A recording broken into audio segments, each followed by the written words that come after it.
Hey, everybody out there in podcast land. This is Wes and Andrew coming at you with the Different Strings podcast. Say hello to everybody, Andrew. What's up, everyone? This is episode 5, and tonight we are going to be talking about the Guitarist's Toolkit. 5 essential tools that you need as a guitar player. And that, of course, that includes bass. Plus bonus tools, which incidentally was my nickname in college. Bonus tool. TMI there, bro. TMI. And of course, as always, it's just our opinion. Your mileage may vary, as the kids say these days. And we would love to hear what you think we leave off our list and what you appreciated us including on our list in the comments on whatever medium you are consuming this content upon. Now, speaking of consuming content, leaving comments and connecting with your hosts, your venerable hosts. We're venerable. We're venerable. Andrew, tell us how people can find us on their internet. A couple of housekeeping items before I get into this. Okay. The first one is I started the last episode by mentioning we got some feedback. As you know, we have 2.5 listeners, and we got some feedback from one of those listeners. And one of the pieces of feedback we got was that when I introduced our socials, I have to go slower. Right. Now, and then you read them like it was a drugs commercial and you were reeling off the side effects. Yes, it was hilarious. Yes, and also very unappreciated by the person who gave me that feedback. So now I'm going to undo that, and I'm going to read these at human speed. Okay. You can find us on Twitter at twitter.com/diffstringspod. On YouTube, you can find us at Different Strings Podcast. Okay. If you're watching this on YouTube, chances are you found us already. Okay. Just something to think about. On Facebook, search for Different Strings Pod. Just search for it. Okay. On Instagram, you can find us at different.strings.pod. And you can also email us at differentstringspodcast@gmail.com. There you go. Now, the second piece of housekeeping item I want to talk about is some additional feedback. It's been brought to my attention, if you're watching this on video, that you may recognize this brown shirt. I have worn this shirt for several episodes, but I don't have one. Is that your show shirt, Andrew? Show shirt? I need everyone to calm the hell down about this shirt. I have never gotten so much feedback. The thing is, when you find, at least me, when I find something I like, I get several. Nice. I have a handful of these shirts. They are very comfortable. I am not giving you the brand. Sorry. Suck it up, walk it off, deal with it. You don't want everybody out there buying up the stock. No, especially in my size. So I'm not going to tell you that they're undershirts by Proper, Propper. I'm not going to tell you that. And I'm not going to tell you that they're the softest thing next to a baby's ass that I've ever had. Now, I've never worn a baby's ass on my upper body. But good. There's a whole layer of problems with that. Right. But I did diaper a child once or twice in my life, and I can tell you these shirts are the next best thing. So I'm just saying, I have a few of them. Okay, everyone, calm down. Seriously, calm down. Everyone, just calm down. All right. The last thing I want to address is another piece of feedback I got, and this person really feels that we should play more guitar on our show. But the thing is, Wes, that's not what this show is about. Yeah, that's not what I'm here to do. We don't play. We chat. We reflect. We debate occasionally. We ruminate. We might even educate. We contemplate. We speculate. We all the eights. We expound. Dare I say we opine and analyze. I might even say once in a while we might have pontificated and bloviated. At least once. And dare I say, we muse. There you go.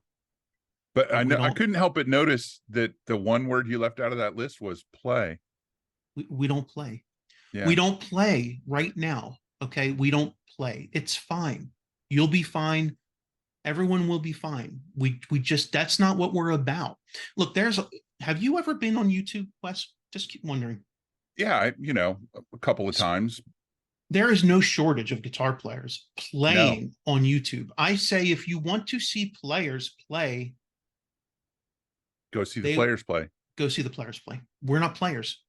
So hey, maybe one day we'll play, but we not today. That was a Yeah, rhyme. That I rhymed those words. I don't know if you heard that. I did. Okay. So housekeeping items done. All right. But keep that feedback coming. We'll address it as we need to. We won't take it, but we'll address it. We will delegitimize it. We will belittle it. We will invalidate it. But we still want it. We still want it. We do want feedback. Actually, I've taken some feedback I've gotten. I've gotten a logo made. All right, so that's all the housekeeping items for today, sir. So what's on the agenda? You said something about top tools, and incidentally, I did. Top tool was my nickname in high school. I thought it was excess tools. Bonus tools was my nickname Bonus in tools. college. There you go. Bonus Gotcha. tool. Gotcha. Bonus tools. So yeah, so we're going to talk about tools that we think every guitar player should have at least one of in their within reach at most times, and we're gonna talk about an album that both of us and a whole lot of other people really love. I'm excited about part that. of our dessert serving, but we're going to kick off with an appetizer, and I went with continued a band theme, because we're at the end of this show, we're going to talk about a band that we both love a lot. So I thought we'd start off by, in our appetizer, 2 questions about bands. So the first one is, I want to know about a guitar-based band that you listen to, but legit, as far as you know, nobody but you listens to this band. This was easy. Really? Easy. Yes. Because I've been screaming about this band since this album came out. And I don't know why no one talks about this more, especially because, and there's actually 2. I'm going to say there's 2. Okay. I always cheat. Because the guitar players are very, very in guitar player circles famous, but one of them is famous, period, in many circles. So the first album is 2006, the album One by the band Panic Channel, featuring Dave Navarro on Never guitar. heard of them. I mean, I've heard of Dave Navarro. I never heard of Panic Channel. Right. So take Jane's Addiction, take out Perry Farrell, and put in Steve Isaacs on vocals. There's Okay. That's Panic Channel. Gotcha. And I don't think this was a Jane's Addiction album that Perry didn't sing on. Like, when I listen to this album, I don't get this is Jane's Addiction vibes. I get that this album was written by this band together. And that I also believe Steve Isaacs brought some songs to the project. So this is not, to me, like a Jane's Addiction with another singer Gotcha. type of album.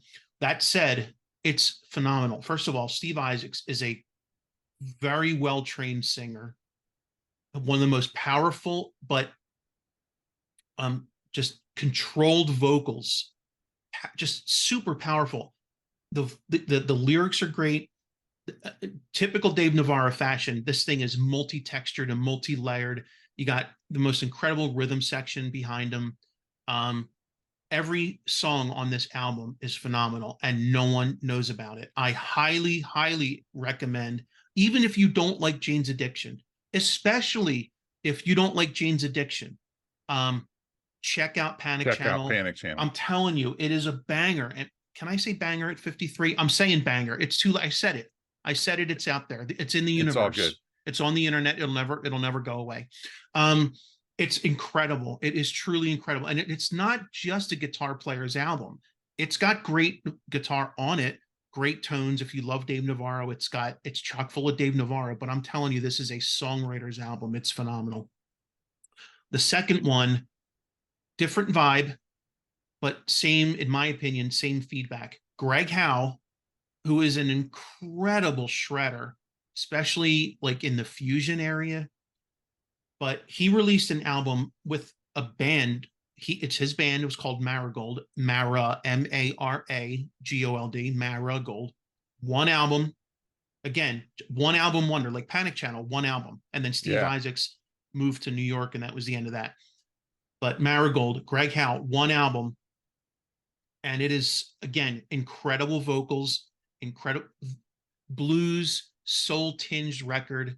It's like, what if Led Zeppelin had a female singer and a shredding guitar player and like just the most incredible like Stevie Wonder like rhythm section. I'm telling you, it's so good. It's so good. And again, it's not a shredder's album. It's not like, well, Greg Howe, it's going to be all fusion. No, it's melodic and poignant, and it just punches you in the face. It is really, really good.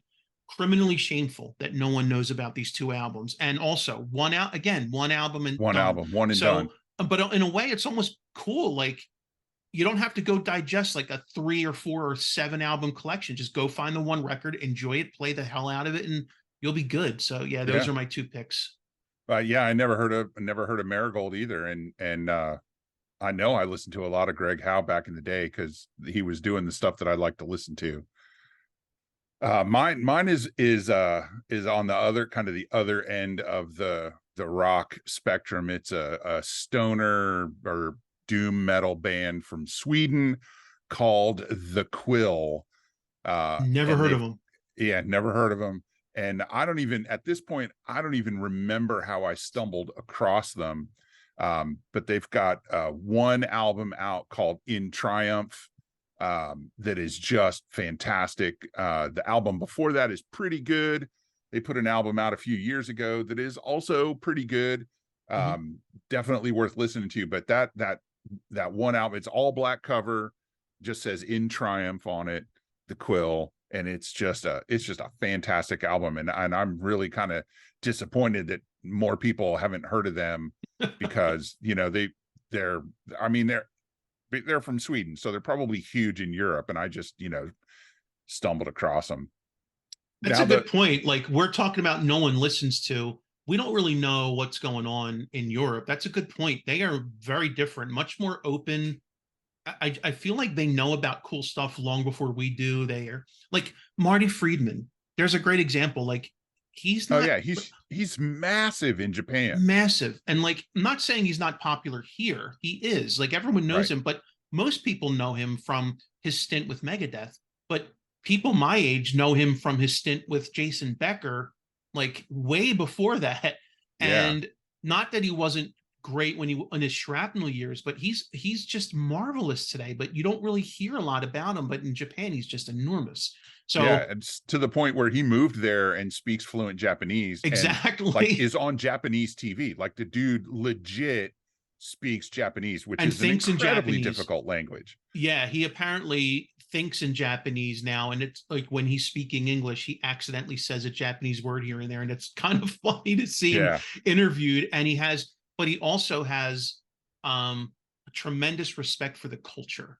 Look, we're getting off topic, but what I like about him is he didn't just move there because, oh, I'm big here. Like, he really absorbed himself or whatever. He really got into the culture. And so, but he's a super cool dude.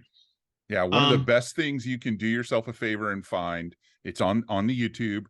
And if you search Marty Friedman, Paul Gilbert, Rock, I think it's Rock Fujiyama. Okay. That it may not be. Try Rock Fuji, and that'll probably get it. Yep. And it's an appearance they did on a TV show together. They both speak Japanese incredibly well. That's right. Marty, Paul's also Marty is fluent, and I think at one point Paul was married to a Japanese woman, so no doubt he speaks Japanese pretty good. But they're doing a competition where they pull a ping pong ball out of a bucket that has a letter on it, and one of them has to say a band that starts with that letter and then play a song. I did see that. It is awesome and fun. Yeah. That is cool. And all right, it really shows you their the depth of their influences. Should I ask you this question? We are way off track. You can ask me the second question. All right, I'm going to ask you the second question because you're always posing these to me. So I'm going to throw you a curveball. So, what is a band that you just do not get, and as a result, you do not listen to it or them? For me, it's a them rather than an it. It's a person, an act, a band leader. It's John Mayer. Um, I've heard from multiple people that he is an amazing guitar player, and he's out on the road doing the jam band thing with the remainders of the Grateful Dead, and good for him. But I have never been drawn to his playing. I'm not. I don't like his output. The slow castles in a burning room, or whatever it was, slow dancing in a burning room, is the one song of his that I can name off the top of my head, and I can't tell you that I've ever listened to the whole thing end to end, because I just don't. Whatever it is that he's doing, I don't get it. I don't Not get it. not getting into it. Yeah. Um, And like I said, Interesting. but I have heard, and I'm fine with, he's an amazing guitar player, and he has chops, and he's good at what he does. I fully believe that, because you can't get up on stage with Bob Weir and be a joke of a guitar player. There's just no way that's happening, Right. you know. But I don't, whatever he's throwing down, it just doesn't resonate with me. Interesting. Okay. What about you? So it's funny you mentioned Dead and Company because my pick was Fish. Right. And Now, is it the I, whole jam band genre, or is it just Fish? PH Fish. well, I, yes, and Yes. yes. So, all right. So I'm going to be fair. I'm going to be fair. It's, I didn't pick the Grateful Dead because that was from a very, very, very, very, very long time ago, right? Yeah. In my opinion, Grateful Dead started at a time when I think their music was sort of part of the culture, Yeah. the right the hippie movement, and I think there was importance to the music back then, and I think their popularity is tied to that. I don't think the Grateful Dead is popular solely because of, I, I might be dead wrong here, because musicianship and songwriting. I hear a lot of unsubscribes, a lot of angry people, a lot of angry lawyers and doctors throwing their Paul Hammering on Reed. their keyboards. I get it right now. You sons of bitch. Not my thing. I'm not Yeah. saying they're not good. I never said that. It's just never been my thing. Look, so my point is, I didn't pick them because I feel like that was a long time. I was trying to think like now, like current bands. And like, by the way, when I tried listening to Fish multiple times, and all I hear is Grateful Dead. It sounds the same to me, like identical. And that's okay. Like, I'm sure there's a lot of bands that sound like other bands. That happens. But like, to me, it's, if you don't like one, you're not going to like the other. If you do like Right. one, you are going to like. So it's like by default, and the whole jam band thing, like, I can't, I don't know. There's something about it. It's, I just don't get it. Now, look, I'm telling you, it's in my blood or DNA. So I'm not saying there's anything Yeah. wrong with it. So please don't unsubscribe just because of that. I'm sure we'll reconnect. Look, we will be okay, you and I. Yeah. Grateful Dead fans, Fish fans, I love you. I love you. I love your passion that you feel for these bands. I love it. Keep that alive, but just You just don't please, get it.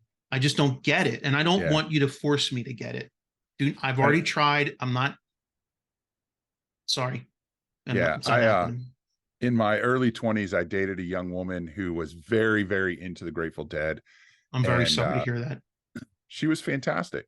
Um, I'm trying to come up with her name, which is escaping me at this instant. As soon as I wanted to say it to you, of course, I've forgotten it. Um, but she convinced me the Dead. I was living in Northern Virginia at the time. They played a 4-night run in Northern. She wanted to go to all 4 shows. And I was like, you know what? I'm not doing anything. And it's my girlfriend. So yeah, I'll go. Mhm. And I I spent most of my time just watching the people, and it is such a community experience, such a communal experience. And I think that it really is about the show and being there. And I think the Dead probably, and maybe Fish probably, would have been happy never releasing a studio album. But to be legit in the music business, you got to have a music contract with a label, and they want albums and they want singles and they want hits. But I don't feel like their studio output was ever really what they were about. I think that Mhm. having experienced that 4-night stand of Dead shows, and all different, I don't think they played the same song twice, and they played for 3 hours a night. That's pretty cool. Yeah, and she stayed there. Like I drove us up the first night, and she stayed there. She didn't come home until after the last show. Mhm. She had friends from the community. They set up tents in the parking lot. They camped out, hung out. um I wasn't into that, plus I had a job. So And I think she took off work. I had to go to work. so. First of all, I think it's great that you can relate to the experience, and I think that kind of touches on a little bit of what I said. It's not so much about the band and their output as musicians; it's about the whole community and the experience. And Yeah, I think, you could have very easily gone to those shows and like been changed forever. Like you could have been touched by that experience. So it's like, I am now, this is who I am, and I'm into that. yeah, And I think a lot of people obviously experience that, but I didn't. And so I don't get it. That was your question. yeah. But again, I go back and say, Dead, Grateful Dead fans, Fish fans, I love you. You're absolutely in touch. If it makes you feel better to insult one of my favorite bands, please throw stones at Dream Theater. There you go. Um, that's okay. I can take it. I'm a big boy. I put my big boy pants on today. I don't expect you to love every band I like, and I know you don't expect me to love every band that you like. But that said, I think it's time. I don't know. I'm kind of, after that appetizer, I'm feeling like it might be time for a main course. What Yeah, do you think? absolutely. Let's talk tools. Time for can I say tool talk? Um, does that Let's violate talk. anybody's?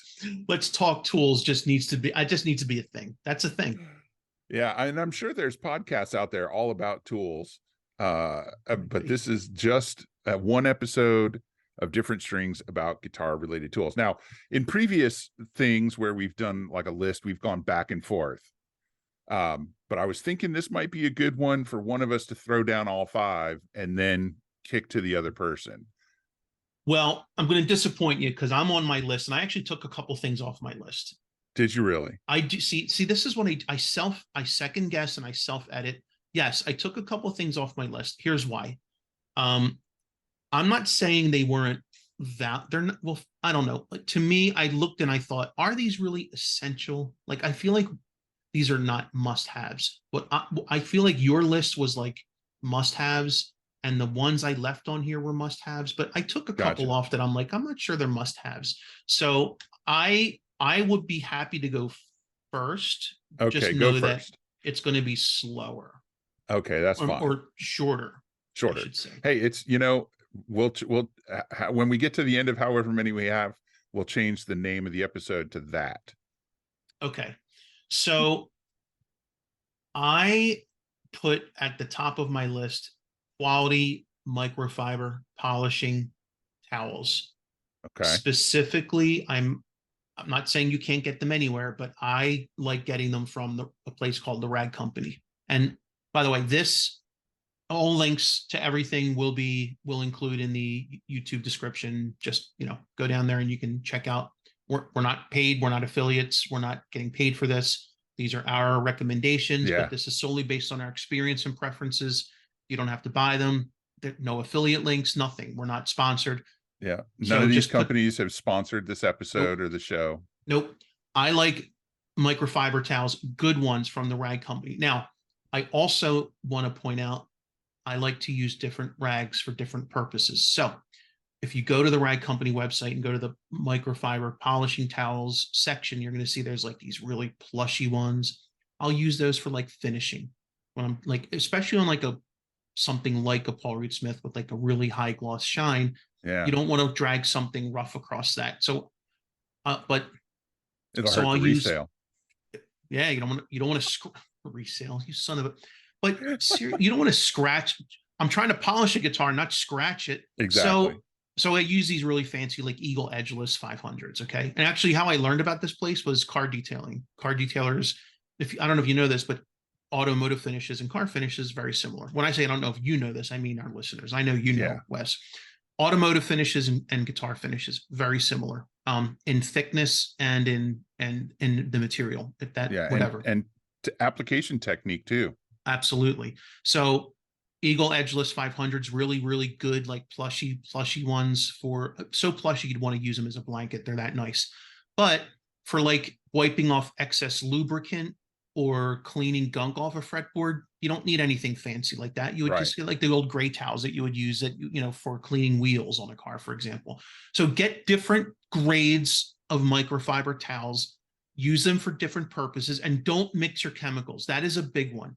So if Yeah. you use a towel with polishing, like, you know, polishing formula for polishing, only use it for that. Do not use it for something else, because then Yeah. you will forget you did that and go back to polishing and you'll be wiping whatever that other chemical was on your. Don't do that. Yeah. Once I said there Especially, is no right or wrong way to do things. That is a wrong way to do it. Do not do that. yeah, don't use the same rag that you use to soak up the excess oil you put on the fingerboard to polish your guitar. Correct. Bad idea. The second thing on my list, and I don't have a link for this. Two. It's number Sorry, two. that was a dramatic effect. I'm not sure Do it carried over. I don't have a link for these because there's so many out there, and you really can't.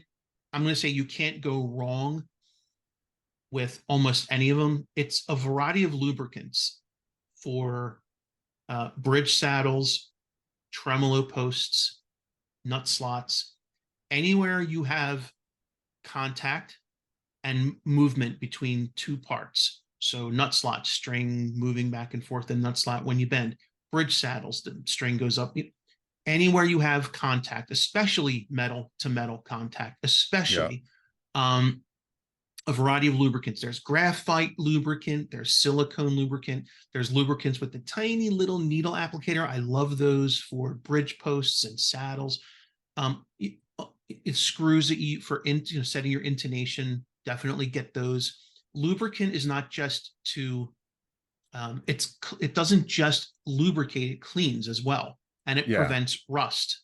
And you know what Prevents rust. makes Exactly. and you know what makes things rust? Sweat. And you know what sweats? Your freaking hands when you play. Yep. So anywhere your hand touches is going to get rusty if you don't protect. So a variety of lubricants. Again, I don't have links for those. Just look them up. If you have questions, you can certainly email us or, whatever, hit us up on Yeah. Twitter. But yeah, that's my suggestion. And And then I my would, last, before you move on to your last one, yeah. I would offer not an admonition, but maybe just an awareness thing. Is you always want to use the least amount of lubricant that you need, Mhm. because especially if it's a wet lubricant like an oil or something like that, it will attract dust and dirt. So if you use a lot of it, you'll Yeah. end up having to clean gunk off of your guitar sooner or later. And that gunk can promote corrosion and rust development. So you can't use too much graphite on the nut, because that's not going to attract dirt. It's solid, not liquid. But you can use too much WD-40 or whatever mink oil or whatever lubricant you are using. If it's a wet lubricant, you want to just use as much as you absolutely need. Yep. Totally agree. All right. And then my last one is actually one that's I'm stealing from you. It's one of your bonus items. Oh, sweet. It's deoxit contact cleaner. Oh yeah. Yeah, huge. This is a, it's, I don't know what the $5 a can, maybe. I don't know. It is cheap, but anytime you get scratchy pots, scratchy switches, a little deoxit sprayed in there, then you work the switch or work the pot, done. Yep. Problem solved. It is a miracle. I can't tell you how many times new guitars have shown up at this house with scratchy pots and switches. It is infuriating.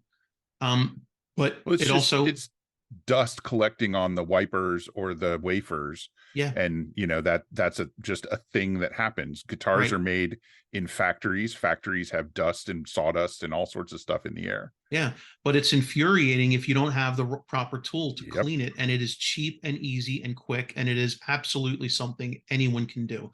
So get Especially on yourself a stage, can. right? You're on stage, you're playing the songs over. Thank you. As you turn your guitar volume down to 0, Yeah, and everybody's suddenly looking at you. like what, dude? Yeah, not great. So get yourself some contact cleaner. I have had a can in my possession, not the same can, but I learned about that trick literally 30 years ago, and I've never not been without a can. So Yeah, I can see you can't see this, right? Because it's off camera, but there's a can of contact cleaner right here on my shelf next to my desk I don't that I believe keep. you. I don't Yeah. believe you. I have I one right in front of me too. You just can't see it. yeah. So here's what here's what I took off my list. I'm going to give you one more. Okay. Howard for rosewood boards, Howard feed and wax. Just do it. There's a lot of there's a lot of snake oil on the market right now in terms of like, cleaning your rosewood board, Yeah. like things labeled as one thing when it's really something else. And you lemon oil, which is just, I don't know, mineral oil with lemon stuff in it. Like, Yeah, stop. that's exactly what it is. Stop spending a lot of money on something that is not what it is. And look, I love Paul Reed Smith, not the man. Well, I kind of like the man. I don't know if I love him. I like him. Yeah. He's cool. Paul and I are Yes. close. Um, but I would not spend $12 on a bottle this big of lemon oil because it has his name on it, when you can buy something this big of Howard Feed and Wax for like dirt cheap. And it Yeah. is so good for rosewood fingerboards. Absolutely. So just Howard Feed and Wax, just get it. I'll provide a link. If you have a rosewood board, maple, you don't need that. It's fine. But for rosewood, nothing beats it. Yeah. Yeah. Well, and I would say any unfinished fingerboard can benefit from the occasional cleaning and wax Ebony. slash oil. Yeah. Anything Um, like that. yeah. Yeah. And I think it's more important for open pore woods like rosewood. So yeah, definitely. Yeah. And as long as you wipe off the excess, you can't really use too much. I mean, you can make a mess, but as long Right. as you clean up the excess, that's good advice. That's a good, like, a technique thing too, for keeping your guitar working at peak efficiency for as long as possible, is to to use that stuff. How often do you clean and condition your rosewood fingerboards? Oh, what a great question. And, like every great question, it has the same answer. It When they depends. need it. It depends. Right. But I love that you asked it, because here's my advice. Your board will tell you when it needs it. Okay. Yeah. Your board will tell you when it doesn't. So when I change strings, I change them all. I don't take one off and then put one on, and then I don't do that. Now we'll get to that in a different episode. And but I also want to do Did you see my eye twitch when you yeah, I also want to do an episode, or at least like an auxiliary video, like a helper video on my setup guide, and like involving cleaning the frets and fretboard. Yeah, that's I a great idea. I learned, and you might have like a routine too. I learned my routine from a luthier, who, if he's listening, hey dude, you know who you are, but he does vintage restorations. He does, he restores extremely old Martins and old Gibsons. And I mean, mad respect for this guy. And he taught me this technique. Is it fast? No. No. Is it thorough? And does it make your guitar play like greased lightning? Yes. Yes. But you don't have to do it every third week, right? It's not something you want to do every third week. So when I change strings, I look at the fretboard. You can tell when it's dry. Clean it with like a rag and like just get the gunk off if there's gunk, and but your board won't. You'll know when it's dry. And really, a great way to know is take a drop of oil, a little drop, and just get some on there. How fast is it absorbed? Is it slow, or did your board go? More. Yeah, so I mean, and that was probably the sexiest sound you've ever heard on YouTube. But I'm saying, like, your board will tell you. In fact, that might be our new theme song. So yeah, so that's we live in a very humid climate. We live in Pennsylvania, where the average humidity is 700%. Where you can cut the atmosphere with a butter knife. So it's not that bad. But if you live in Arizona or somewhere where it's very dry, you're probably going to have to do it way more often than I do. Way more often. So just keep that in mind, that atmosphere and humidity and weather makes a difference. Yep. All right. Is there anything you want to add to your list? That was 4 things. You got room for one more? Man, so much pressure. I know, right? Now, Andrew, now. Come on, now, Andrew, now. All right, I'll give you one more. Oh, okay, thank you. All right, it's my cheater kit. You have a cheater kit on your list. You'll get to it in a minute. I have a cheater kit on my list. Look, I have been setting up my own guitars nigh on 30 years. Okay, now back when I started doing it, we used to have the instructions were carved into stone tablets. Yeah. Right now, I've been doing guitar setups for 30 years. I found a kit from Music Nomad called the KISS kit. And I know that KISS usually stands for Keep It Simple Stupid. It's not, it's something else. And I don't even know what it is.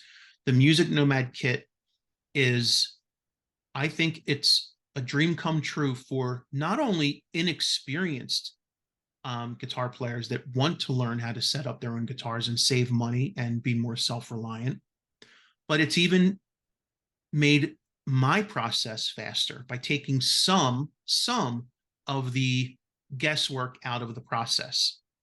And in addition to that, the tools that they've made available are, believe it or not, better thought out than the StewMac tools. So for an example, there's a string gauge slider that or string action slider that you run across the frets. And when you get to the 12th fret, you're looking to see how high your action is. Is it too high? Is it too low? The StewMac one is like metal with like black lines. Impossible to read. And they've never updated it. Yeah, the Music Nomad version is black with white lines. And super easy to read. Even I, with my crappy eyes, have no problem seeing it. It's amazing. So shout out to Music Nomad for doing the right thing, making a great set of tools. It's even, I'm telling you, it's even made my life easier. And I've been doing setups a long time, and I really like using this kit. So yeah, big. So again, I'll put a link in the comment and link in the description so you guys can grab it, because I think it's great. Fantastic. Is it? Yeah, really good stuff. Fantastic. And thanks for pulling through and getting to 5. I appreciate it. The hard work. Tough, man. I know. It's like my PhD thesis. Yeah. Sorry, I just had a flashback there when you said that. So I'm gonna dive into my list, and I'll like you, Andrew. I've been setting up my own guitars for a long time. I mentioned on previous episodes about my job working at a mom and pop music shop where the owner basically forced me to fix my own guitars. Dale City, baby. Yeah.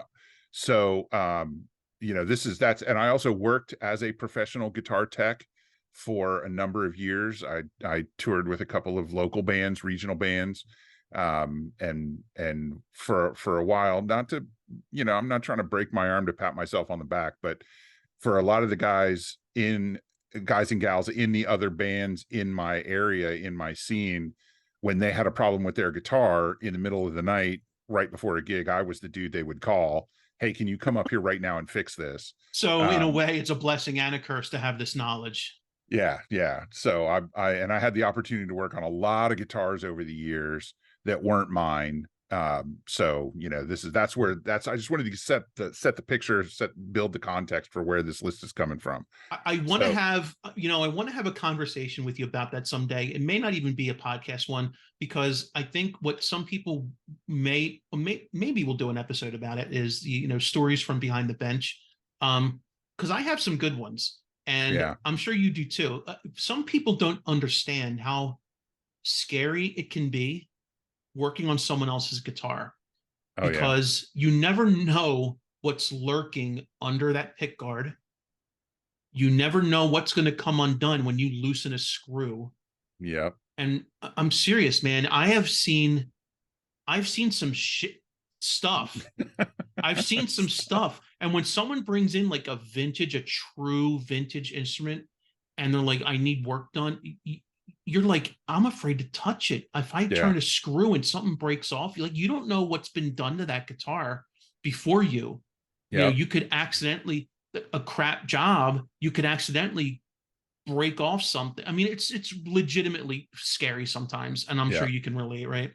Yeah, I have a great story for you when that day comes about a customer who brought a 1958 Stratocaster in. Oh, Tales from Behind the Bench is coming. I'm Yeah, gonna get that on the list, man. That's a good one.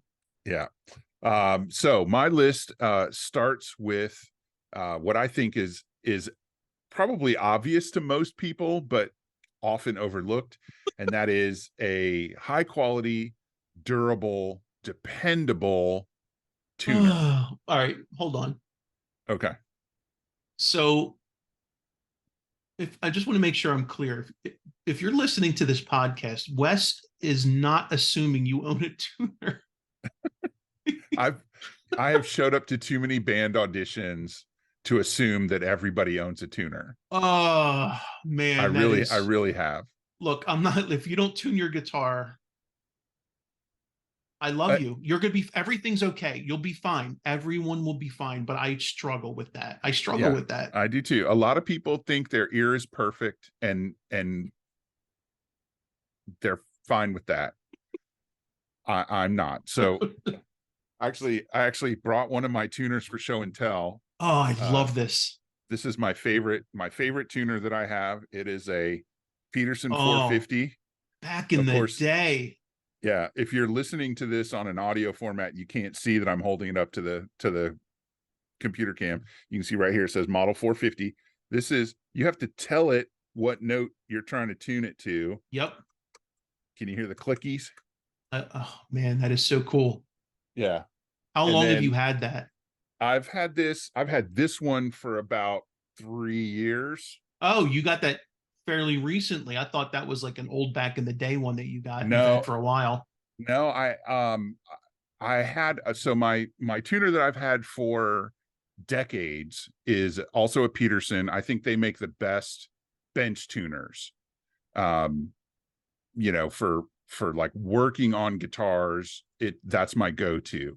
I have it's a virtual strobe. They call it a VS1. It Mm-hmm. was like their first digital tuner. And it's a much smaller, it's basically the size of a trade paperback.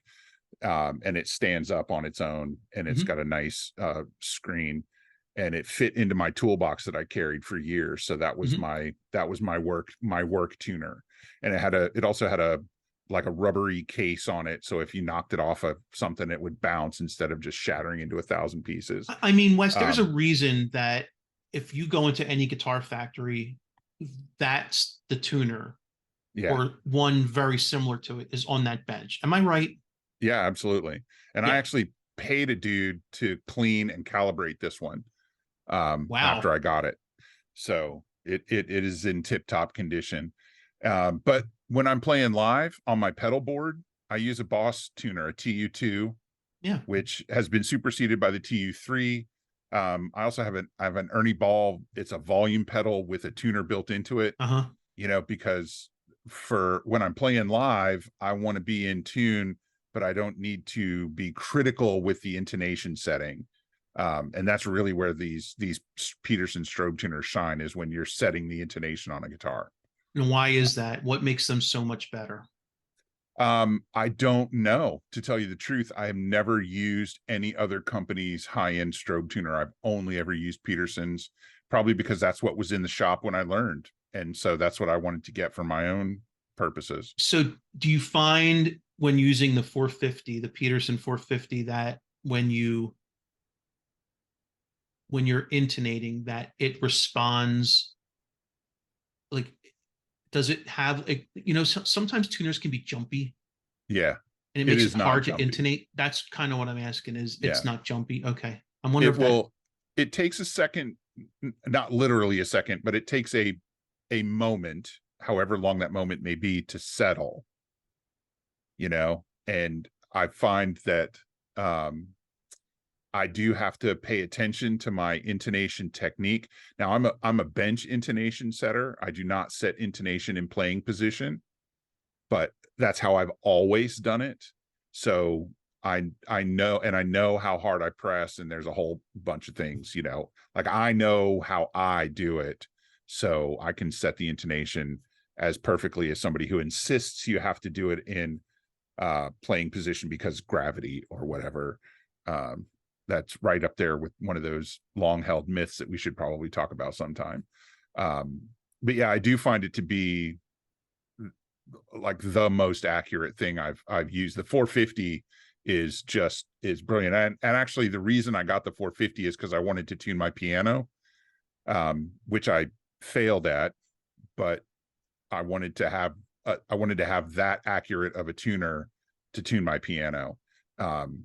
And I ended up getting frustrated and stopping and hiring somebody to do it, because tuning a piano is way more work than tuning a guitar. Yeah, and intonating a piano. I mean, imagine strapping a piano on your shoulders and intonating it in playing position. That doesn't seem right. All right. Now, my second tool I called a cheat code. I was in the studio yesterday and doing some singing at the very top of my range, so my voice is a little ragged today. All right. So I call this a cheat code because it's an all-in-one toolkit. It's from the Fender Custom Shop. Once again, I'm holding it up to the camera for YouTube, and you can actually get these. They used to, I don't know if they still do, but they used to give you one of these when you bought a Fender Custom Shop guitar. Not anymore. I know they did that as recently as 2017, because the Fender Custom Shop guitar that I was lucky enough to find at a good deal was built in 2017, and it came with this. Cool. And the guy he was a collector, not particularly a player, so it was in the case, still in the plastic wrap. But it has a bunch of stuff in it, including a string winder and a pair of cutters. The real gem is this screwdriver that has 2 Phillips tips and 2 flat tips. There's tiny little Allen wrenches. It's just a really great toolkit. And all the tools are well thought out. They're all easy to use. They're all really well made. And I use this for probably 90% of my guitars. Ironically, the one guitar that I can't use it for is a Fender. It's my my HM Strat from 1989, and because it's got a Kahler Spider tremolo on it, you need 17 Allen wrenches to do anything. To change the strings, you need 4 different Allen wrenches. Arguably, that is the least Fender guitar you own. Yeah, it is. But it's worked so far on all the other guitars. I do like to supplement it with, I like to have longer flathead screwdrivers to set intonation on guitars with an arch top, because or even a flat top, to tell you the truth, because I don't want to bang the screwdriver grip part off the top of the guitar, but that's just a personal thing. It would work just fine. And you can get these kits. I see them all the time on Reverb for like $70, which sounds like a lot, but when it comes to tools, buy once, cry once. buy quality tools, because they will last for a really long time and they will work for as long as they last. You can go buy crappy tools and you will just have to go buy them again. And in my experience, they fail when you need them the most. Mm. So luckily I've always had good guitar tools and I've never had a failure on the road. But Yeah, there's a few things in life that is probably worth spending the extra ducats on. I would think yeah, tools is one of them. Ask any mechanic. yeah, absolutely. And by the um way, aren't you a motorcycle mechanic? I wouldn't call myself a motorcycle mechanic. I'm more of a motorcycle hack. Anyone who um owns a motorcycle is by default a motorcycle mechanic, right? yeah, especially if you own a vintage motorcycle, you're by Yeah. default. But yeah, that's how I learned the lesson about buying quality tools. Is Yep. I was out on the road once on a motorcycle trip, and I got a flat tire, and my cheap $12 tire irons that I bought, one of them snapped in half as I was trying to get the tire off the wheel to patch the tube, Oh, and I was stranded and had to hire a tow truck, and it took me, it was just ridiculous. Anyways, no, so no. yeah, so ever since then, and that was 1990 or 91. So ever since then, I just buy quality tools and cry once. Big, Number 3 on my list is another bench tool. It's called Dunlop actually makes this. It's called the System 65 Cradle, and it's just a little plastic device with a plate that swivels, and on one side it's flat. That's where you put the fingerboard of the guitar, and the other side is curved, and that's where you put the neck of the guitar, and you just flip it right over. And depending on how near or far to the headstock you put it, it raises the guitar up off the bench, the neck up off of the bench to a different degree, and makes it super easy to work on your guitar without, especially if your guitar has a tilt back head, PRS, Gibson, anything like that. You're not constantly pressing that tilt back head into the bench as you work on the guitar. yeah. Can we just take a minute and say why this is so critical? So, if you're working on your own guitar, and I hope you are, I'm talking to the audience again. If you're not doing your own work, and I don't mean like fret jobs, that's no, take it to a professional, but Yeah, setups, restrings, even at some point, people might want to start getting into like fret leveling. If you're working on your guitar, don't lay it flat on the bed, on the floor. Just don't. Okay. yeah, People will step on it, or it'll fall off, or you'll put too much pressure on the heads. There's so many ways to not do it. Again, I know I said before there isn't a wrong way. There are wrong ways to work on your guitar. yeah. Trust me, been there. Put it Probably done it. on flat tabletop with something underneath it that protects both the top of the table and the finish of the guitar. There's cork, there's other materials that are out there. They are not expensive. Music Nomad even makes one. Everyone makes one. Yeah, But supporting the neck is the most critical. You can even put on a towel, but supporting the neck is the most important thing that Wes is talking about. yeah, And absolutely. it is critical that you support the neck and that you're not resting on the headstock, because if you put too much pressure on the neck while it's resting on the headstock, think about the string tension that you are putting on that headstock, and it's angled back. I know you can't see it, but you're angling the headstock back and there's string tension.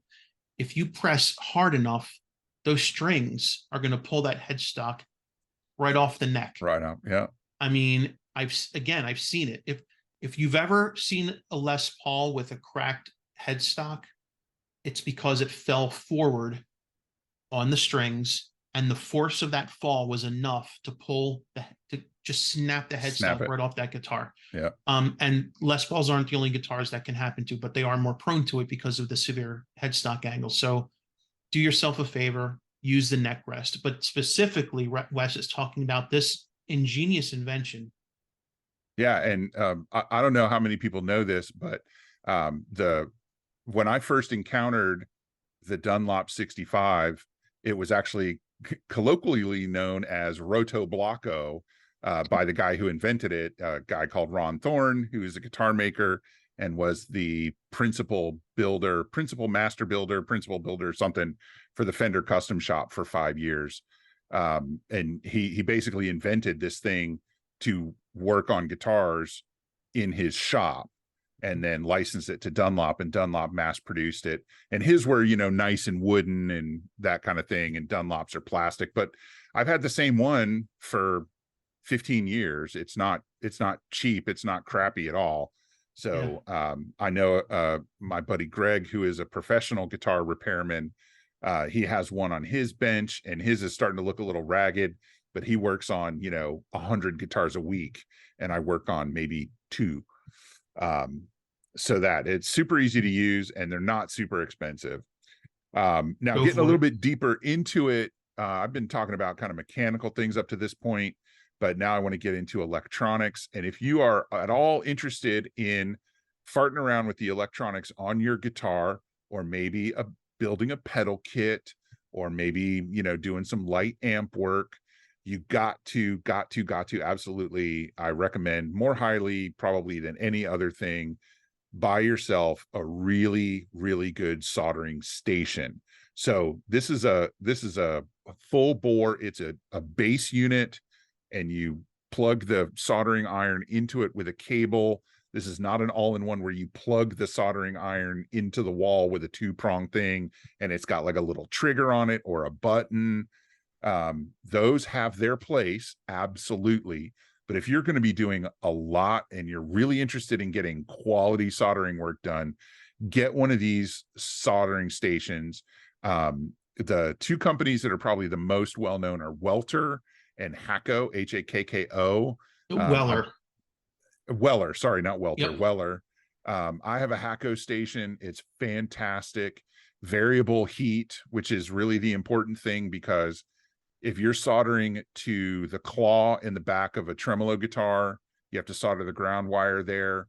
That takes a lot of heat, because that's not usually, it's thick metal to start with. It's usually got a chrome coating on it of some sort. You got to really burn that to get that thing heated up. But if you're soldering to a pickup switch, you don't need your iron to be at 900 degrees, because you're just going to start melting components and melting insulation and burning yourself. So that's another big recommendation that I make. If you're interested in electronics, then definitely get yourself a high quality soldering station. Now, and when you said something in here though that I think is important, and that's, if you're getting a soldering station and you've never soldered before, you're going to need to practice. And the best place to practice is not on a precious guitar. No. Get some old pots, old switches, and just practice soldering wire to them. Yeah. Practice on your friends' crappy guitars. And then if you screwed up, go, sorry, dude. And they can take it to somebody else and pay them.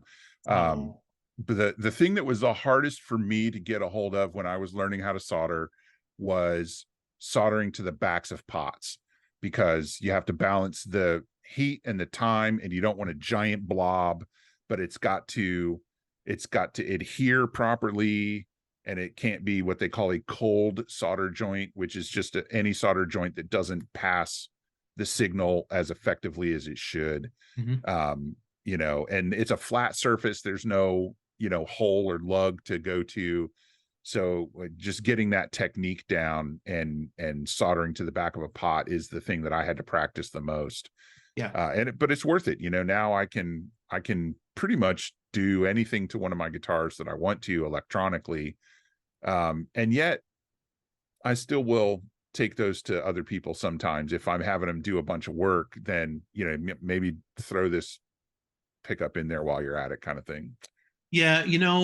I learned the hard way that rewiring a 335 style guitar.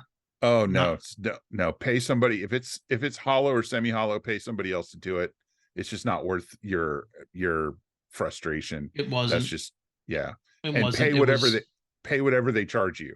Don't argue. Right. And tip them too. Tip them at least 20% on top of that, because I guarantee you, whatever they're charging, it's not enough.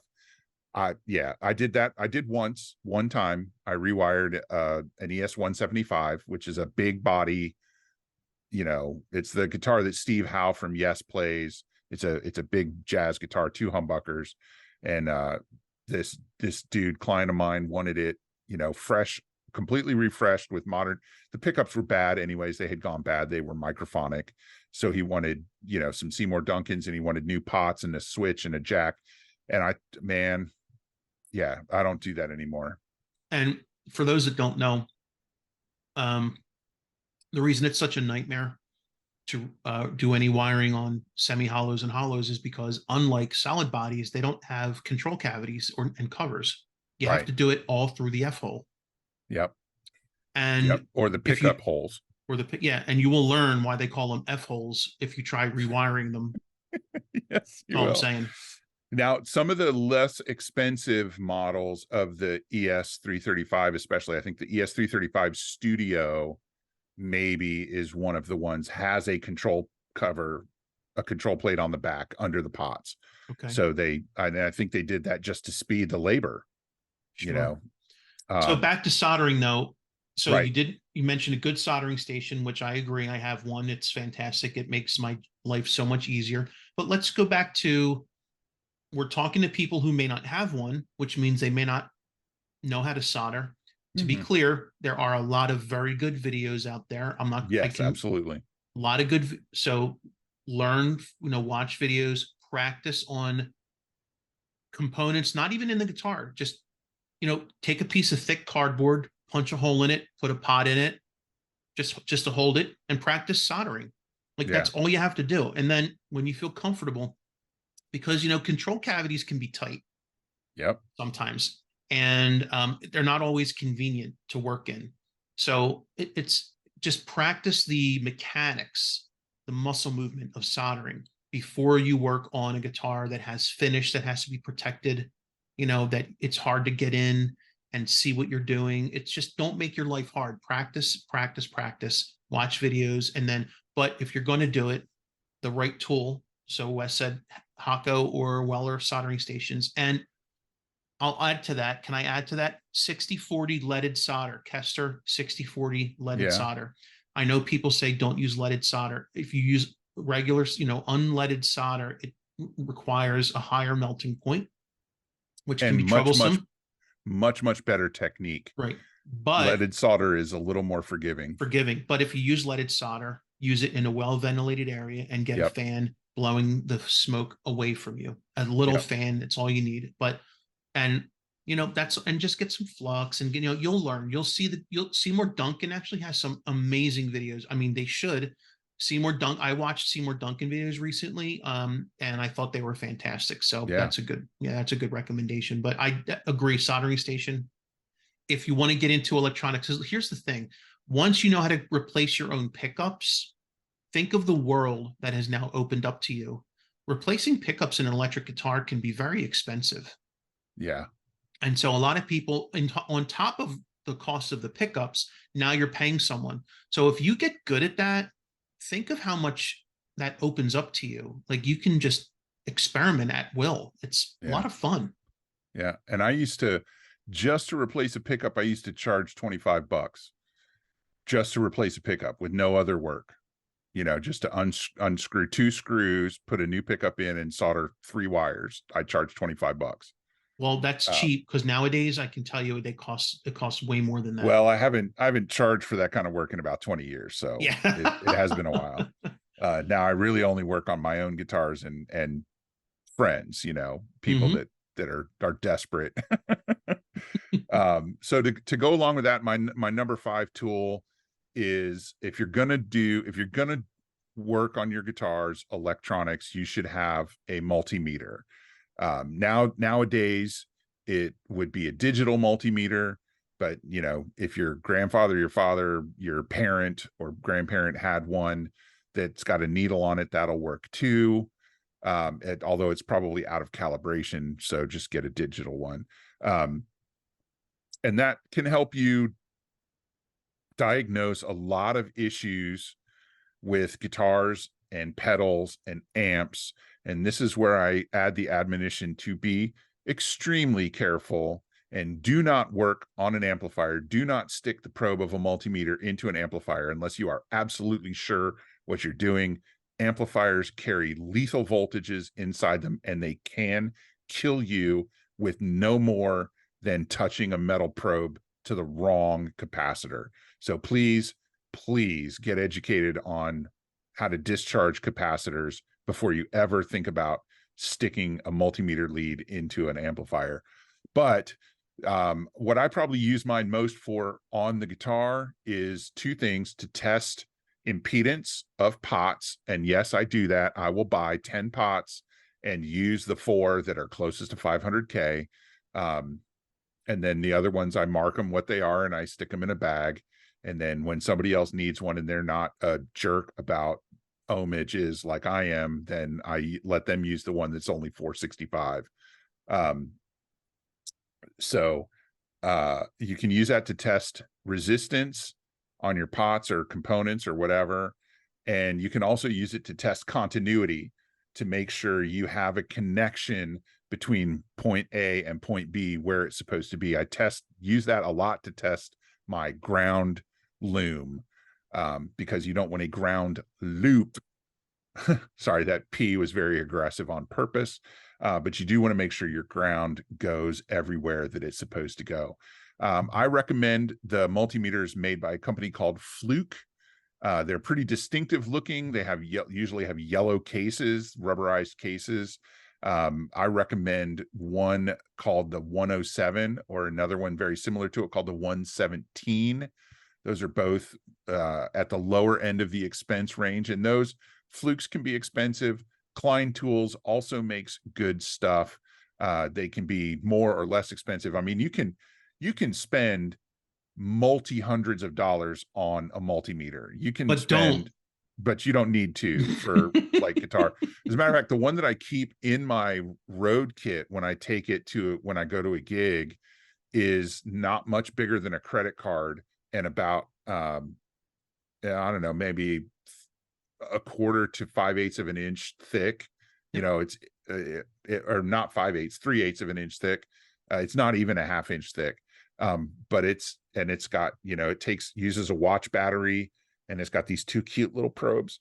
And I've used that at a gig to figure out if I'm going to be able to figure out, what's wrong with the guitar. If I can fix it on the spot, then I can use that guitar. And if not, I know, just put it in the case and take it home. But Yeah. you don't have to get a nice multimeter. You just want to get one that measures AC and DC and resistance and continuity, preferably with a continuity beeper, because then you don't have to look at it. You can put one probe in one place and tap the other one around and get the beep, beep, beep. And you know that everything's working the way it's supposed to be. I used a multimeter when I was making my own cables for my pedal board. We Oh, talked you'd about have making to. cables. Yeah. That's quality control right there. Yeah. And Yeah. when the tap test fails, and by that I mean, you've wired in your new component and you flip the guitar over and you tap the pickup with a screwdriver. If you don't get a thump through your bench amp, because everybody has a bench amp, right? Then you've got to break out the multimeter and start tracing a problem. And I recently experienced that with I had the S1 pot in one of my Strats failed at a show, of course. And so I had to replace it, but the original S1 pot was older and they changed the wiring of them in the interim. So the new one, the replacement that I got, was wired different. So when I hooked the wires up exactly like it was on the old one, it didn't work. So I had to figure out which of the other two sides to put these wires on. And the multimeter was instrumental in figuring that out. Cool, man. So yeah, it came in real handy. That's my 5, man. Those are the, and you don't have to have all that stuff to work on your own guitars. You can get away with, if you're only going to get one thing, get a really high quality strobe tuner. If you can get two things, get a tuner and the tools, the little toolkit, and the rest is just nice to have. But I consider those things essential. There you go. Yeah. Is there anything you want to add before we move on to dessert, sir? No, I think I'm ready for some sweets. I think that was a great list, though. Yeah. And like I said at the top of the show, if you use tools that we didn't think of, if you hate tools that we mentioned and you would never use one, comment on that as well. Let us know what you use, what you consider essential in your um, everyday toolkit. And we encourage you to work on your own guitars just to understand them better and how they work, because it's just a lot of fun. Yeah, it really is. And So it save money and time and yeah, exactly. get to know your instruments intimately. I love that. Well, and the cool thing about it is, the thing I've discovered is that other people pick up my guitar and go, "How do you play this thing?" And for me, it's set up perfectly the way I want it. And when I set up my own guitar, I don't have to try to explain to somebody else, no matter how good they are at their job, how to set up a guitar for me. Mhm. I can just do it, Yeah. because I like my action a little high. I like my neck a little too much relief. I like my guitars set up the way I like them.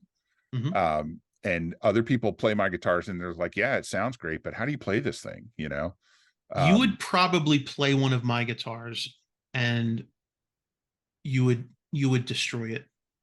I would The, bet your action is as low as possible, as humanly, as genuinely possible on any given day. you would be correct, sir. And And you with you as like your little, necks perfectly flat. almost as almost with almost zero relief, and you can, I mean, and I pick a little, I don't pick very hard, Yeah. but I pick hard enough. I don't fret. My left hand doesn't fret very hard. Like that's, and with the arthritis, I don't have the finger strength anymore. But Yeah. um, you can hear metal on metal when I'm playing because the strings are so close to the frets. But it sounds, as long as it sounds clean when I'm playing, I don't care. Yeah. Yeah. And I would, And I'm using yeah, I eights, by mean, the way, like Billy Gibbons style, I eights. I grind frets into dust. All of my main guitars have had to be refretted over the years. I play a guitar like it owes me money. I'm just saying Yeah. but that's why it's great to have the skill of setting up your own guitars. I couldn't agree with you. I have never had a guitar play as good as when I set it up for myself, because I know what I like. And I Yeah. know, and when I feel it, I know what's wrong, that and how to correct it. And that's the other thing. So, Yeah. when you buy a guitar, it's coming with the factory setup. Both you and I do not like the factory setup for different Nope. reasons. Different reasons. So Yeah. imagine buying a guitar and going, well, I don't even like this. I have to take it to a shop and pay some schmuck $100 to $200 to get. Why? Just learn these basic skills, get intimate with your guitar, know, let it talk to you, Yeah. caress it, enjoy your time with it, tell it you love it. Be one with the guitar. I'm You, fine. I'm sorry. I'm fine. you Everything's don't, okay. I'm all right. you, I'm good. you're, Sorry. does your wife mind when you bring a guitar to bed? Not as much these days. It depends. The pointy ones, not great, because they, the flying V and the Yeah. Jacksons, the pointy ones, not great. But the smoother ones, it's getting better. It's getting Well, better. I used to kick. So when my son was growing up, he would have a nightmare. He'd get in bed with us, and she'd be like, "Right now, one of the strats has to go." I mean, how do you fit? It's, I don't know. I'm really glad that you followed me right down that rabbit hole. I appreciate that. But Um, I think that was a great conversation. I appreciate it, Wes. yeah, yeah, and we're going to move on to dessert for those of you Oh that yeah. are keeping track. And so up to now we have alternated albums, and we're going to start alternating albums again, but we both agreed on this album that we're going to talk about in our Music That Matters segment. And we're going to try and keep this portion of the discussion to under 5 hours, because I think we could probably talk about this album for a week if we needed to. Probably. Yeah. And the band is King's X, and the album is Gretchen Goes to Nebraska, I released in hear music. 1989. I hear music. I hear music, lots and lots of music. And so, Andrew, why don't you set the stage for us? It's 1989, and then And then again, I like to think of these things in the context of what was going on in music at the time, right? Because if King's X released Gretchen Goes to Nebraska now, I don't know if it would have the same impact. But Right. thinking of it back then, if especially in the rock world, a lot of hair metal, a lot of speed metal, a lot of shrapnel guys, right? The Yeah. shredders, just 100 million miles an hour, more notes, more notes, more notes, but no taste, all style, no substance. And I really struggled musically at this era. Like there was very few bands I could relate to. Um, Going into the 90s and grunge, like it got better. Yeah. But at this point, 1989, not a lot going on that I could relate to. And then a friend comes over um, for my birthday. He stops over and gives me a CD for my birthday and tells me, I think you'll like this. So he's already heard it. He already bought himself one and he loves it. And he's like, I think Andrew's going to like this. And this guy's got great taste in music and he knows me really well. And so I give it an immediate listen. And I, 1 or 2 seconds in, already like stunned. Okay. Yeah. So Gretchen opens with 12-string bass. 12-string bass, a 12-string bass riff. And the name of the song was the name of the first song on Gretchen was the name of their first album. Right, Out of the Silent Planet. Which is a little confusing. But 12-string bass. So first of all, in and of itself, no one's doing this at this point. No. So that a 12-string bass, for those that don't know, is a 4-string bass, but it has 3 strings where 1 string normally would be. Like a 12-string has 2, and they're octaves, right?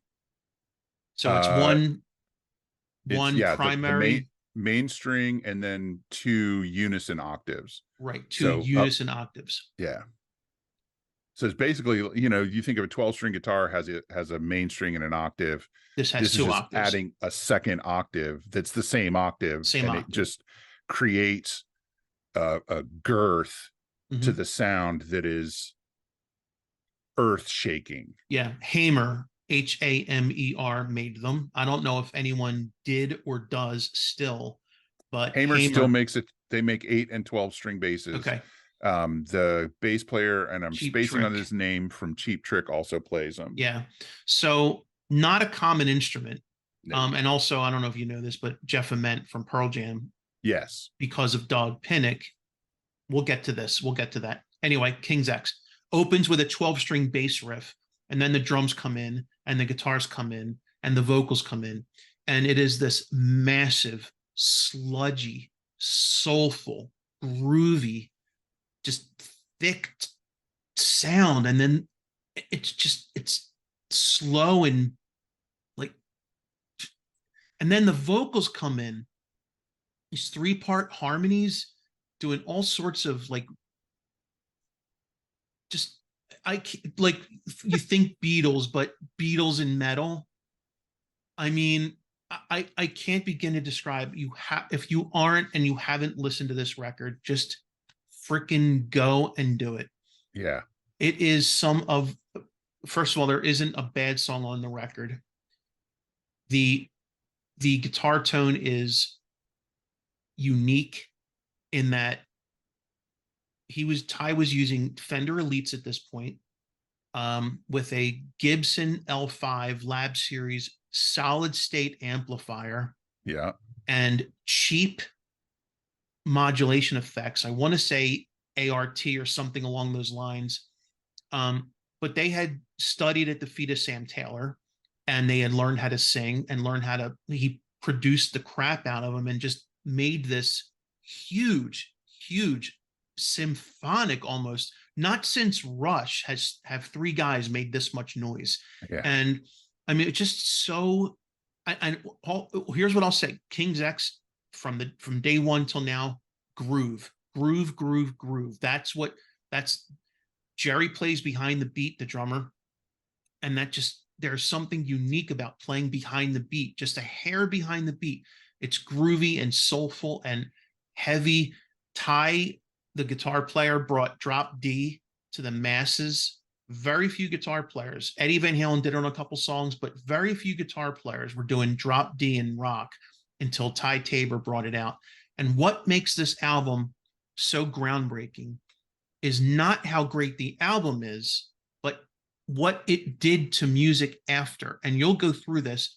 You can't name a band that was around in the 90s that wasn't influenced by King's X in some way, shape, or form. How this band was not bigger after their Woodstock performance in 94, how they evaded success, mass success, is beyond me. It, again, I said it earlier, criminally shameful that King's X didn't find the fame that the bands that borrowed from them and they influenced did reach.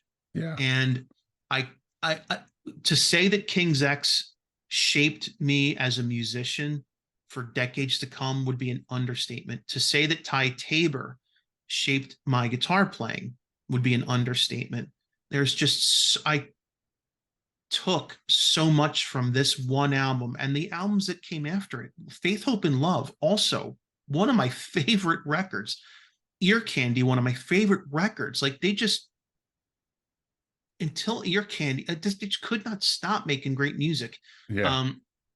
So I think this album matters to me because it absolutely changed everything about music at the time, what I was listening to, how I perceived like blues guitar playing, because Ty's got a lot of bluegrass and blues and you know, like rock sensibilities, but just so you can hear Jeff Beck in his playing all the time, and Hendrix, if you listen enough, but also how they shaped music in general for decades to come, man. So many bands listen to this record and just took from it, and you can hear it.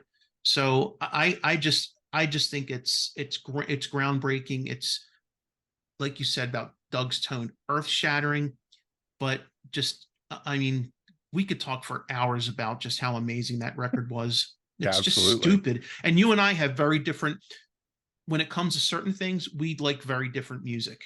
Yeah. There's a few bands we love, like Queen, but this album, it was without hesitation. It was like, absolutely, this is number. I mean, that says a lot to me. Yeah. Yeah. And yeah, you're absolutely right about the drop D thing. I spent hours and hours and hours trying to figure out how to play the songs on this album. And I remember taking it to my guitar teacher and he's going, "Oh, it's in drop D." And I went, "It's in what? What now?" You know, I mean, I had been playing guitar for all of like 5 years at that point. Oh, really? Okay. You know, in 89 when this came out, I started playing in 85, 84, 85. And I didn't know you could tune the strings to different notes. That didn't occur to me. That's funny. You know? Yeah, because you didn't listen to the Rolling Stones. Well, and Queen did it on a few songs. That's true. Queen Fat Bottom Girls dropped D. Fat Bottom Girls, the Prophet song. There's another song. The name of it is escaping me. It's on A Day at the Races, is in drop D. There's a song, The Hitman, on Innuendo, is in drop D. You know, Brian May uses it several times, but it wasn't his core. I want to say for Ty especially, drop D was where he lived for a long time. And then, you know, he was one of the players that explored other drop tunings.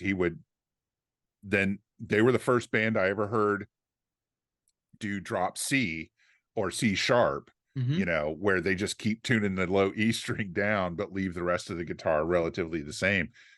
And I remember I'll never forget my guitar teacher at the time giving me a hard time, because he's like, dude, like, I'm playing him cuts from these songs, pieces of these songs, and he's like, "That's in drop D, that's in drop D, that's in drop D," and I'm like, "Well, here's the one song I did figure out, and it was Over My Head," and The he's like, one song that's in standard. "Yeah, the one song that's in standard, that's the one I could figure out." But I actually made a really good friend because of this album. Um, Oh, neat. yeah, it was a guy that knew some of the people that were in my band, and I kind of knew who he was, but we were somewhere doing something, and he was playing guitar, and he was playing the riff from Summerland, which is it's picked low string arpeggios, and it's fast. You gotta really be accurate, and it's just so cool. And I was like, dude, King's X? He's like, oh, I love King's X. And we started talking about King's X, and we were friends. Now, unfortunately, he passed away. But we were lifelong friends for his life anyways. Wow, that sounded way darker than I meant for it. I apologize. But this album, I would and I'm going to catch flack from this. I know we're probably going to hear about it in the comments. I would put this up there with Sergeant Pepper, A Night at the Opera, Appetite for Destruction, Rust in Peace, Permanent Waves, Seventh Son of a Seventh Son, all these, like, the albums that they say this is the pinnacle of music, of hard music, heavy music. And I would put Gretchen up with any of those Wow. albums in a heartbeat. It is, and it was their second album, and I they really know. only just got better. Yeah. I mean, Gretchen was their second album. Their first album was called Out of the Silent Planet. Really good record, lots of drop D. And I learned how to play most of those songs before I figured out the whole drop D thing. And I Hmm. just tuned my whole guitar down, which made it really hard to play. So after Gretchen is Faith, Hope, Love, then King's X, then Dogman, then Ear Candy. So It's we've got just in a six row. crushing albums, Yeah. and they all charted, none of them very well. The highest chart position was Faith, Hope, Love, and that went to number 85 on the mainstream US charts. And that was their highest that they ever got. Most of them stayed under 100. Now, after that, we've got Tapehead, which is an unusual album. Then we've got Please Come Home, Mr. Bulbous, which is an experimental album, and it's one that I dearly love. Go back and listen to that. If you gave up on it because it was weird, go back and listen to it now, because once again, other people took what they were doing and mainstreamed it and made it into, like, when you listen to Mr. Bulbous, you would not believe it came out in 2000. That's how weird and avant-garde it is. But then they had Manic Moonlight, Black Like Sunday, which was And fresh recordings of old songs that they yeah. wrote in that early era. And then Ogre Tones, which is a huge album. Then they did 15, and then they took a break from 2008 when they released 15. They didn't release another studio album until 2022, just last year, Three Sides of One, and it is another great album. And that's the thing about King's X, is they don't put filler on their albums. There might be weird songs every now and then, but really, and starting with Gretchen, there is no filler material. They're Mhm. all such strong writers. The production is fantastic, whether they're going for huge and lush or stripped down and bare. And I think Over My Head from Gretchen is one of the great examples of that, because we've got this massive sound, and then when they cut to the guitar solo, it's one bass, one guitar, and the drums, and But it it's still sounds amazingly full. huge. It sounds huge. How do they do that? So, given how influential they are, And I would argue that most of the bands that we listened to in the 90s would agree. Well, how did they never reach like peak success? Yeah, What held them back? I think there's a couple things, and some of this is going to sound like it's not very nice, like I'm being critical of them, and I'm not. Okay. They got pegged as a Christian band very early on because their lyrics were spiritual and positive, and I would say that their faith infused their work. These guys were not ashamed to be known as Christians. Nothing wrong with that, but they kind of got pigeonholed as a Christian band, and I think because of that, a lot of people just didn't bother listening to them. You Which is know, weird because if you put them up against any other like traditional Christian metal or rock band, they're nothing like that. no, Their no, lyrics are absolutely not. not overtly religious at all. No, like you take the other band that everybody knows was a Christian band in this era is Striper, right? Now Mhm. they're kind of more metal plus ballads um in this time period, but yeah, I mean, Striper is out there, and like, oh wow, yeah, those guys are a Christian band. Mhm.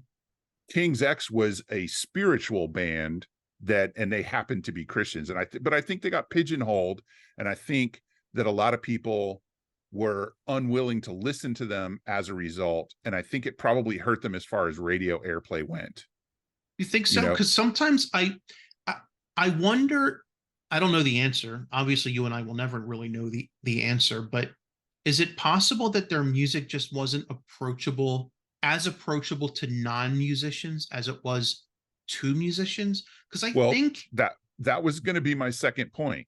I think that's You the know, same plague that like Rush had. It's like it Rush well, always and appealed to musicians, but they yeah, Dream didn't Theater.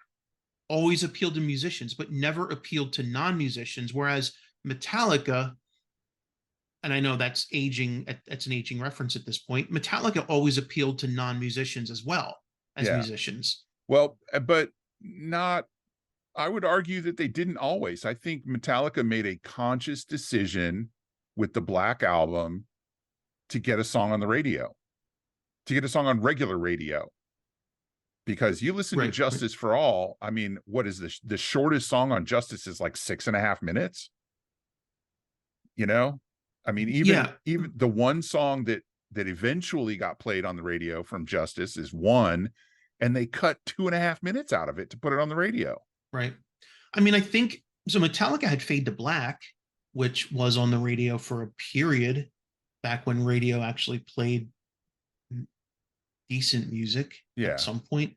But I agree with you that come to think of it, Metallica, I mean, they were very influential even before the Black Album, right? I mean, hard to Oh, argue. absolutely. Yeah, they may Yeah. be a meme now, but they at some points appealed more to just as much to musicians as non-musicians. Is it possible King's X just doesn't do they just not appeal to non-musicians enough? Yeah, Maybe. I mean, I suppose it's possible. I mean, they had several songs that I think were radio ready, top of the chart hits. I mean, obviously Over My Head, but then there was It's Love, Lost in Germany. I mean, that Lost in Germany They made a is, video for that.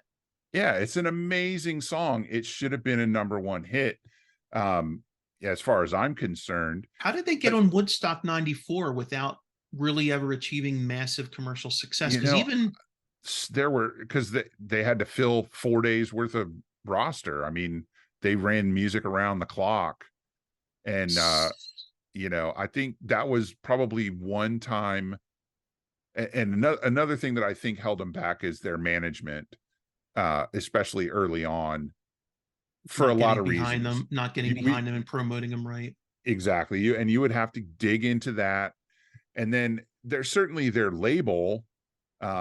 Once they were at first, they were on a very small label. They were on Megaforce, which is an excellent label, but it's a small label, which means they don't have a lot of money to push a band in tour support, radio support, that kind of thing. And they were on Atlantic for a couple of albums. But if you don't have a number one hit, a major is going to drop you. And that's what happened to them, you know, and a major label is not going to push a band that's not earning tons of money. Man, I just feel like it was like a case of either like wrong place, wrong time, wrong management, like almost out of their control. Yeah. And I feel like once they realized it's not going to happen for us, they got weird. Their music got weird. It got like, I feel like Ear Candy was the last straw for them. And they're like, we're not going to be big. We're just going to start doing what we enjoy. Yeah. I would agree with that. Yeah. I think you can tell that's when they started recording at home. Yeah. No more big studios, no more Brendan O'Brien. You can tell the production changed because they started recording on a more of a budget. Bulbous was almost entirely on a pod, if I recall correctly. You might be right about that. Yeah, I mean, but I think they knew. Like, I think they knew it's not happening. We're just going to do whatever we want. And you can tell the music, but now because of the democratization of recording and technology, they may not have a big budget these days, but look what they're putting out. I mean, that ogre tones and 15 sound massive. Massive. Again, it's just big tones, and again, solid state amps using Orange Crush, go figure. Just sound massive. Like, they just have a sound that belies the size of the band. It's insane. Yeah, it looks like with Tapehead is when they started recording at Doug's and Ty's home studios. Yep. And that's also when they they got dropped by Atlantic and moved over to Metal Blade. Yep. Where they stayed for a good long time. And now I think they're on their own label. Like, I think they manage all of their stuff. And you know, it's like Fishbone, you know, it's one of those bands that I wish would have really been everywhere all at once and deserved to be huge. But maybe I just say that because I'm a musician and I got it. Mm-hmm. You know, I mean, I still listen to King's X on a regular basis. Yep, they're in my heavy rotation. I was looking at my records are right here, and I've got Three Sides of One is a double album. And you know, I ordered it before it was released so that I could get it on the very first day. So there's something when we were prepping for this episode, you referenced an experience that I have personally been part of many times. You have personally been part of many times. I was at Woodstock 94 when they did it. Were you really? Yeah, Woodstock awesome. 94 in JFK. I didn't know that. Yeah, I got so many Woodstock 94 stories. But one of them was getting to see this particular experience. And I will just say it has to do with the song from their first album called Goldilocks. It is one of my favorite songs by them. It's a beautiful song. And I want you to I'm getting goosebumps just thinking about how it used to go, but I want you to tell the story, because if you don't know, guys, the song's so popular, they redid it on, I think, Ogre Tones in a different tuning. It's not the same, but it's still pretty cool. It sounds pretty great. But go ahead, I want you to tell the story because it's pretty neat. Yeah, so the very first time I saw King's X was at the 930 Club in DC, and this is long enough ago that it was the old 930 Club, not the original, but then the old one with the pole in the middle of the audience room, and a tiny stage. And you know, Eric Gales was opening, the Eric Gales band opened for them, and he was legit 16 years old. Yeah. Oh, and Doug and Eric worked together after that. They must have really gotten along on that tour. Pinnock Gales Prison, yeah. Yeah. So I had not seen them. I'd only heard, I think this was probably 93 at that point. So they had 3 albums out, and maybe the next one, maybe King's X was coming out soon. And they launch into the opening riff of Goldilocks, and of course the crowd goes wild. Yep. And it's a I don't want to say it's a simple riff, because it's not. It's built over a B minor chord with a descending bass line. It's very cool. It's well worth learning how to play if you're interested. And then right as the song is ready, right as they're ready to kick into the first verse, Doug stepped up to the microphone and he said, "You sing it." And he stepped back from the microphone, and the crowd sang Goldilocks. And I have actually, to this day, I've seen King's X 10, maybe 12 times. Mm-hmm. I have never heard them sing Never. Goldilocks, because every time they put it in the set, the crowd sings it, whether it's in the main part of the set or the encore. Encore. Yep. And it's just become this iconic bonding experience for King's X fans.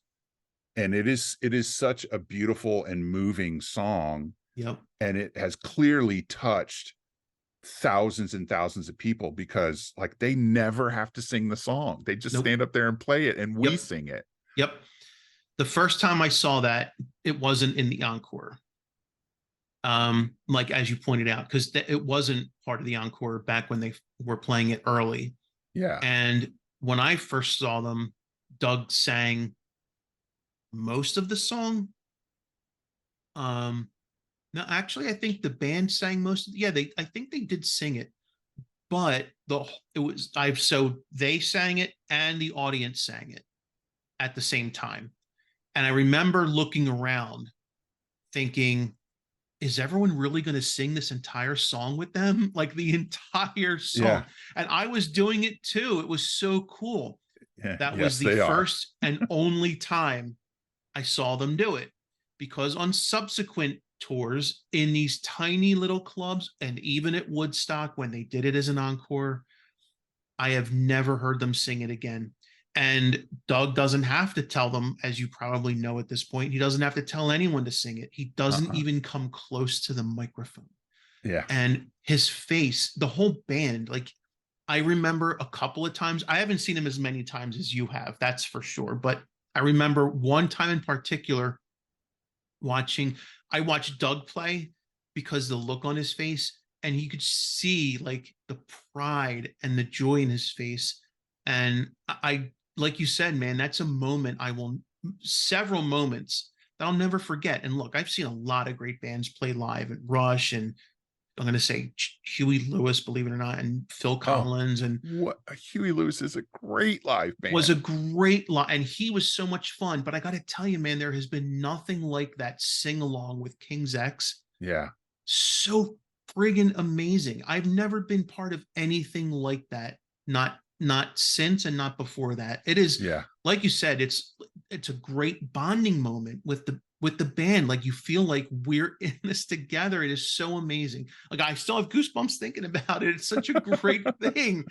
I know it's so geeky and nerdy, and I mean, like, I think the first time I saw them was on the Faith, Hope, and Love tour, when they sang it and we all sang it together. So even that early, everyone was part of the thing. Like, everyone was part of it. And I love that. I'm telling you, I'm so glad we picked this album. These great albums, I knew right where I was when I first heard it. Right. I knew right where I was, living in an apartment my first apartment with my girlfriend in Palmyra, New Jersey. I knew exactly. My friend Tom bought me the CD, telling me how much I was going to like it. I don't remember that for every album I've bought. Yeah. I have such great memories of that, and I will never forget how cool. And I just have to say that when you talk about that descending riff, it's not even the notes. It's the tone, like that strat distorted, but with the volume rolled back. So it's like just on the edge. Like, it's not, the amp isn't dialed in that way. You could tell the amp is like cranked, but so it's like really clean, but a little bit of distortion. Like, Ty was a big proponent of that volume control on the guitar, dictating your tone. I watched him an entire show never touch a channel switching on his amp. not once. The Yeah. entire show, all of his tones were with his guitar, no pedals other than a wah pedal, no boosts, nothing. And I'm telling you, man, people don't play like that anymore. They just don't. And No, you can no. tell he was a Jeff Beck aficionado from stuff like that, and Jimmy Page. You could tell because that I learned so much just watching him at those shows. It's such a great experience. I'm so glad I got a Yeah. chance to do that. And as a guitar player, he didn't sound like anybody else because he was using those Strat Elites. So now Fender has a line called Elite, which is their Oh yeah, highest end production line that's not what these US were. instrument. They got all the high end appointments, noiseless pickups, compound radiuses. Some of them have gold Yeah, hardware. They are the pinnacle of mass produced guitar production. right. So what we're talking about here is back in the 80s, CBS days. Fender released a series. It was 3 guitars. It was a Strat, a Tele, and a P bass that were part of this Elite lineup, and they had active pickups in them. And the Strat version had Didn't individual pickup selection buttons. It had no 3 buttons, five-way. no 5-way switch. And the Strat version had a surface mount Kahler tremolo on it. And an early version of the TBX. So when you Yeah. rolled the volume back, you didn't lose treble, Yeah. And it which had was a big deal. yeah, it had a dummy coil in it that Right. made it noiseless. Right. Literally. So Seymour Duncan, when they make noiseless single coils, they stack instead of a humbucker where they're side by side, they stack the single coil. Yeah. Fender was like, no, we're going to put literally a dummy coil inside the pickup cavity to make this guitar noiseless. No one did that. I mean, arguably, there's probably a good reason no one did it. Yeah. But there was, and it had the locking mechanism on the behind the regular nut. So it had a regular nut, and then behind it, bolted to the headstock, was this massive piece of hardware that locked the strings in place. It was really ugly, and the tremolo was ugly and not that great and functionally. Didn't work. Yeah, I owned one of these guitars because I was such a huge King's X fan. I found one and made bought it one. Work. You had one? Yes, I had one, and it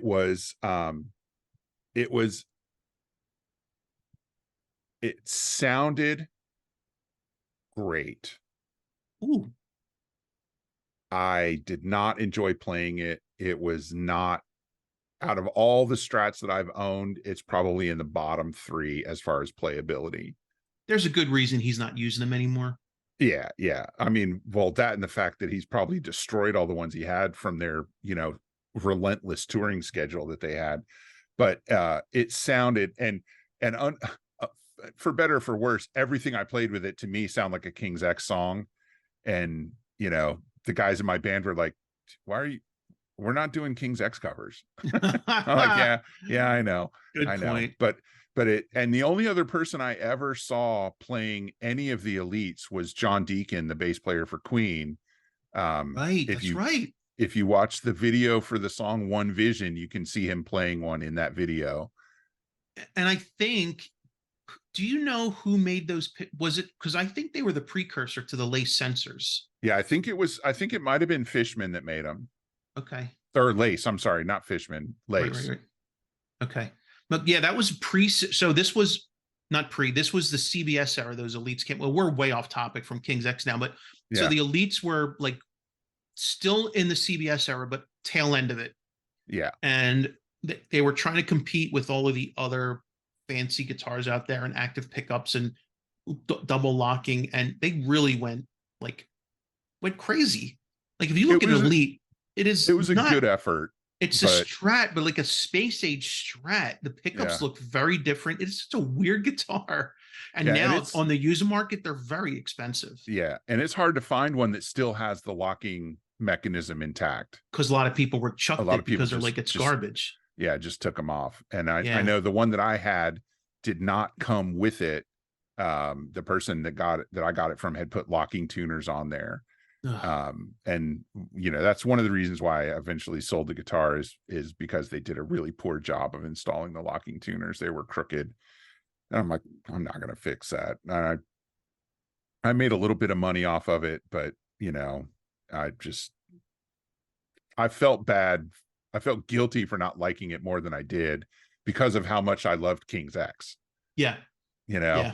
I kind of want one, like one of these days, just to have one. But of course, if I get one, which I'm not going to, it would have to be like intact, Right. just so I can say I played one. But it's just not practical, and you know, it's not going to happen. But I also have to have a Gibson Lab series to go with it. Yeah. Otherwise it's not going to sound right. Right, and they're impossible to find right now. I have not been able to find one for a very long time, especially one that's intact in working condition. So Yeah. yeah, those secrets are safe. And I don't think anyone's going to be getting the King's X10 anytime soon. But the longer they've gone on, Doug still sounds like Doug and Ty still sounds like Ty. And Jerry is one of the most solid drummers ever. And he sings harmonies, and he's really good at both of them. He's had some health issues. I know he had at least one heart attack. He may have had two. And I think he had bypass surgery. Yeah. And he's back there. They're touring right now. They're out playing gigs. Yeah. And, unfortunately they're not coming east of the Mississippi, or at least not far enough east that I can go see him, or I would go see him. Yeah. And Gretchen to me is really the album that both started and cemented their legacy. If they had never put out another album, they still would have been one of the most awesome bands in history. I agree. If they put that one album out, it would still be as impactful as it is right now. Yeah. But thankfully, they graced us with a whole catalog and continue to make music today. Yeah, absolutely. And so, Andrew, why don't you tell us what we're going to talk about on the next episode of Different Strings, a Guitar Podcast? No, I'm not doing that, because first Okay. I have to thank you for doing a great episode this week. Oh, well, you're welcome. And I appreciate that. So next week, I don't know. No, I think we're doing every 2 weeks. I think we're going to start releasing. So I don't know. right, it's next week for us. Listen, we don't know what's going on. We have no idea. We're fine. Everything is okay. We will get our crap together. When the next episode, we're going to get spicy. Toxicity in the guitar community. Wes, another great job this week, sir. Thank you. I wish you well. Thank you very much. Right back at you, man. All right, peace, folks.